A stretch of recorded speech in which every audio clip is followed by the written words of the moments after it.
السلام علیکم۔ اور آج جو کل ضمنی الیکشن ہوئے ہیں پاکستان میں، اس کے اوپر ہم بات کریں گے۔ اب چونکہ میڈیا جو ہے وہ ایک پارٹی بن چکا ہوا ہے، ایک سیاسی پارٹی بن چکا ہے، اور ایک خاص طرح کا نریٹو۔ اب یہ بھی بڑی حیرت کی بات ہے کہ میڈیا کیوں ایک خاص طرح کا نریٹو لے کر پاکستان میں چل رہا ہے۔ کیا اس کے پیچھے ملک ریاض کے 190 ملین پاؤنڈ ہیں، یا ان کا بزنس ماڈل ایسا سسٹینیبل نہیں ہے کہ انہیں پی ٹی آئی کو فالو کرنا پڑتا ہے ریٹنگ کے لیے، یا کسی اور چیز کے لیے، یا پھر کوئی سرمایہ کام کر رہا ہے بیرونی۔ یہ ایک الگ موضوع ہے۔ آج جو ہم بات کریں گے، یہ جو الیکشن ہوا ہے، اس الیکشن کے نتائج اب تک آپ جان چکے ہوں گے۔ ان الیکشنز میں پنجاب میں نون لیگ نے کلین سویپ کیا ہے۔ جی ہاں، پنجاب میں نون نے کلین سویپ کیا ہے۔ پی ٹی آئی ہر حلقے میں تقریباً ہاری ہے، اور ہاری بھی آدھے سے زیادہ مارجن کے ساتھ ہے۔ نون لیگ سے آدھی ووٹیں انہوں نے لی ہیں۔ اسی طرح باجوڑ میں پی ٹی آئی نے اپنی چھوڑی ہوئی سیٹ اپنی ہی حکومت کے دوران نہ صرف یہ کہ ہاری ہے، بلکہ وہ وہاں تیسرے نمبر پر آئے ہیں۔ اور تیسری جو بڑی اہم بات ہے کہ جو پی ٹی آئی کے صدر ہیں پرویز الہی اور مونس الہی، ان کے بیٹے مونس الہی، وہ دونوں بھی الیکشن ہار گئے ہیں۔ اب دیکھیں، جب میں کہتا ہوں کہ میڈیا جو ہے وہ بائسڈ ہے اور وہ ون سائیڈڈ اوپینین دیتا ہے، تو اس کی وجہ یہی ہوتی ہے کہ آخر وہ کیا ڈائنامکس تھے جن کی وجہ سے صرف 2.5 مہینے بعد وہ پی ٹی آئی، جسے میڈیا نے شہرت کی کوہ ہمالیہ پر بٹھایا ہوا تھا، وہ زمین پر آ گری ہے۔ اور زمین پر بھی ایسے آ کر گری ہے کہ بعض جگہوں پر تو ان کی ضمانتیں بھی ضبط ہوئی ہیں۔ مثال کے طور پر اگر آپ پی 290 کی بات کریں، ڈی جی خان کا یہ حلقہ ہے، 88,000 ووٹ کاسٹ ہوئے ہیں، اور ان 88,000 ووٹوں میں سے پی ٹی آئی نے، جی ہاں، پی ٹی آئی نے 246 ووٹ لیے ہیں، یعنی کہ 246 ضمانت ضبط ہونے سے بھی نیچے کی بات چلی گئی ہے۔ تو آخر کیا وجہ تھی اتنی بری شکست کی؟ اور پھر میڈیا کی بائسنس یہ ہے کہ جیو نیوز نے انتخاب کے بعد پاکستان میں ڈی سٹیبلائزیشن لانے کے لیے پورے انتخابی پروسیس کو، جسے کہنا چاہیے مشکوک کرنے کے لیے، ایک بڑی ہی مہم چلی۔ اور وہ مہم یہ تھی کہ شام کو 6 بجے پولنگ ختم ہونے کے گھنٹے بعد انہوں نے فارم 45 کا جھگڑا ڈال دیا، اور نتائج کا، جو کہ مطلب کچھ فیصد ابھی نتیجے بھی نہیں آئے تھے، وہ دینے شروع کیے، اور ان نتائج کی بنیاد پر ایک پرسیپشن بلڈ کیا۔ اور وہ پرسیپشن یہ تھا کہ پی ٹی آئی جو ہے وہ جیت رہی ہے۔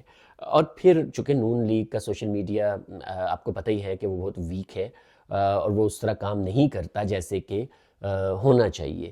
اور پھر اس کے بعد جو ہے نون لیگ کے رہنما بھی اس دن گھر چلے گئے، پتہ نہیں کیا ریزن تھی کہ وہ جلدی گھر میں چلے گئے، مگر اس کا نتیجہ یہ ہوا کہ ایک پرسیپشن بن گیا۔ اور پھر پورے ملک میں ایک آرگنائز سوشل میڈیا کمپین چلائی گئی، فارم 45 47 45 47، یہ رٹا آپ کو ہر مین سٹریم، چاہے وہ متی ہو، چاہے وہ حامد میر جیسا، وہ تو تمام فسادیوں کی پھپھو ہے یا نانی ہے، حامد میر ہو، یا پھر منصور ہو، ارشاد بھٹی ہو، یا کوئی بھی مین سٹریم پر، کاشف عباسی ہو، اس کی زوجہ ہو، مطلب جو بھی ہوں، آپ ساروں کو دیکھ لیجئے، خاص طرح کا موقف لے کر چل رہے تھے۔ اور کل جب نتائج آئے، مطلب ان کے تو چہروں پر پھٹکاریں پڑی ہوئی تھیں، اور یہ تو لگتا تھا کہ ان کی وجہ سے، کہتے ہیں نا کہ سٹی گم ہوئی ہوئی تھی، اور ایسے وہ رونے پیٹنے کے ماحول بنا ہوا تھا، ایک وہ جسے کہتے ہیں کہ شام غریباں کی محفل بپا تھی ہر طرف۔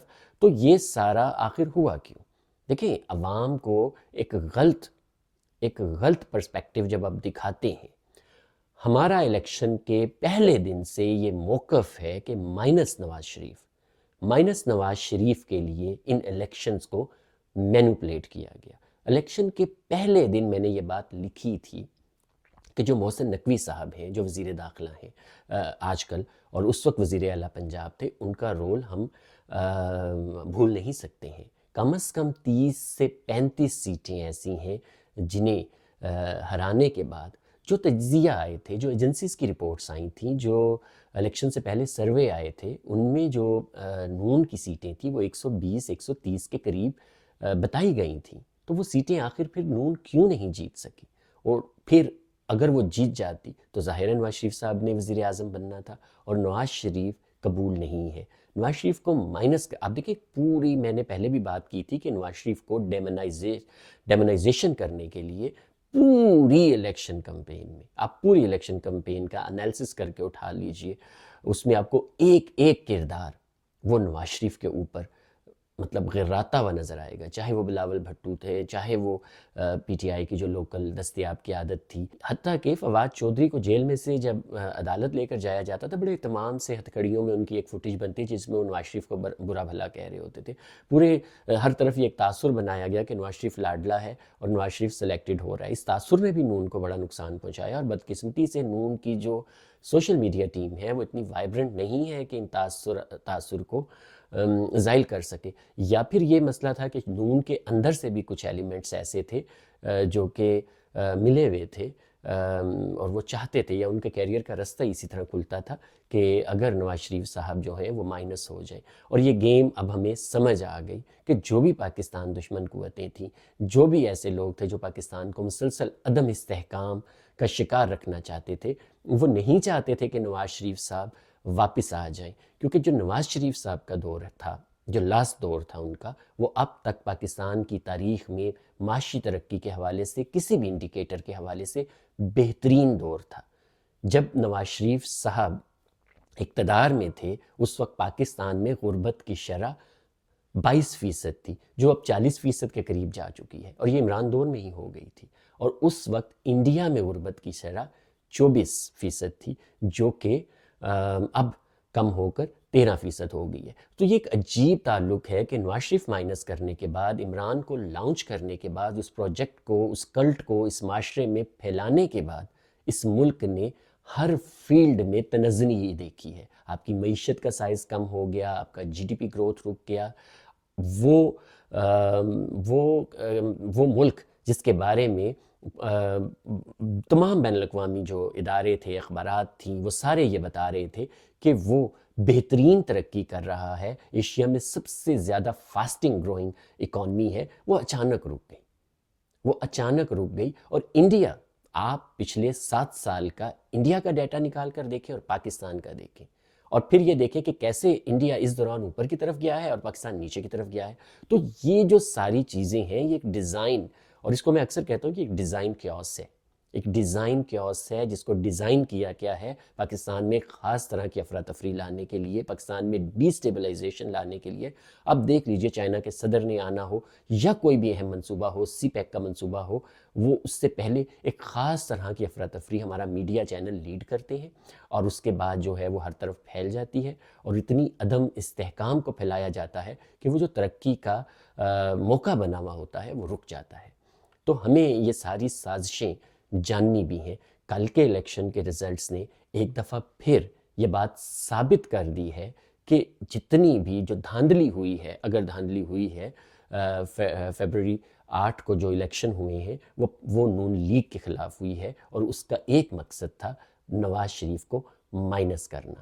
اور مجھے نہیں پتا کہ یہ پروگرام کس نے بنایا، یہ ڈیزائن کس نے کیا، اور اس پہ عمل درآمد کس نے کیا، کیا یہ کوئی ڈیپ سٹیٹ نے کیا یا پھر کوئی روگ ایلیمنٹس تھے، کیونکہ آپ نے ابھی حالیہ 2 چیزیں ایسی ہوئی ہیں جو بڑی اہم تھیں۔ ایک وہ جو منگلہ کے کور کمانڈر ہیں ان کا استعفیٰ، اور دوسرا جو تھا جنرل فیض حمید کے خلاف جو مقدمات شروع ہوئے ہیں، یہ دونوں یا وہ تحقیق شروع ہوئی ہے جو آرمی نے انٹرنل انویسٹیگیشن شروع کی ہے، یہ دونوں بڑی اہم ڈیولپمنٹ ہیں، اور اس کے بعد یہ رزلٹ آیا ہے۔ تو آپ اس کانٹیکس میں بھی اس کو دیکھ سکتے ہیں۔ اس کے علاوہ جو ایک اور بڑی اہم بات ہے وہ سمجھنے کی کہ اس تحریک کے ستیہ ناز جسے میں کہتا ہوں، اس نے ابھی تک 2 corps commander serving corps commander جا چکے ہیں اس تحریک کی وجہ سے۔ اس کے علاوہ ایک سینئر موسٹ جج جسٹس اعجاز الاحسن صاحب بھی اسی تبدیلی کے نظر ہوئے ہیں۔ تو ہماری جو سسٹم میں سے سپورٹ مل رہی ہے، ابھی تو وہ جو چھکا ججز جن کو راجہ کبیر صاحب کہتے ہیں، ان ججوں کا بھی جب علاج ہوگا تو پھر آپ دیکھیے گا کہ اس ملک میں یہ جو ایک ماحول بنایا گیا ہے کہ پی ٹی آئی بڑی ہی مقبول ہے، مطلب کے پی میں انہوں نے 11 سال میں کیا کیا ہے؟ کوئی ایک بڑا پروجیکٹ نہیں ہے۔ 900 ارب قرضہ کر دیا، 100 ارب تھا کے پی پہ قرضہ۔ کے پی کی تمام یونیورسٹیز، میں خود پشاور یونیورسٹی سے پڑھا ہوں، پشاور یونیورسٹی بڑی امیر یونیورسٹی تھی اور ان کے پاس سفیشینٹ فنڈنگ ہوتی تھی۔ اب آپ جا کے دیکھیں کہ وہ یونیورسٹی جو ہے وہ بالکل مطلب اس میں اساتذہ کو دینے کے لیے پیسے نہیں ہیں، اور تمام یونیورسٹیز جو ہیں وہ بینکرپٹ ہو چکی ہوئی ہیں، بغیر وی سی کے چل رہی ہیں، اور ان میں تعلیم کا ستیہ ناش ہو گیا ہے۔ یعنی کہ میں تو یہ کہتا ہوں، اور دیکھیں پاکستان میں بھی یہ ہوا ہے، جب عمران خان کا پروجیکٹ لانچ ہوا ہے پاکستان میں 22 ملین بچے آؤٹ آف اسکول تھے، جس دن عمران کو اتارا گیا ہے وہ 26 ملین تھے، مطلب 40 لاکھ بچہ اس کے دور میں اور اسکولوں سے باہر چلا گیا۔ تو یہ جہالت ہماری نسلوں پر کون مسلط کر رہا ہے، آپ نے یہ بات سمجھنی ہے۔ میں کل ایک بات میں نے لکھی تھی، وہ بات میں یہاں دہراتا بھی ہوں، اور وہ بات بڑی ہی اہم ہے کہ عمران کی شکست میں پاکستان کی جیت ہے۔ آپ نے اس بات پہ غور کرنا ہے، اور ہمیں اپنی رائے سے ضرور آگاہ کرنا ہے۔ چینل کو سبسکرائب کریں، اس کو شیئر کریں، بیل آئیکن کو دبائیں، اور ہمیں اپنا فیڈ بیک ضرور دیتے رہیے گا۔ انشاءاللہ دوبارہ کسی بلاگ میں آپ سے ملاقات ہوگی۔ اللہ حافظ۔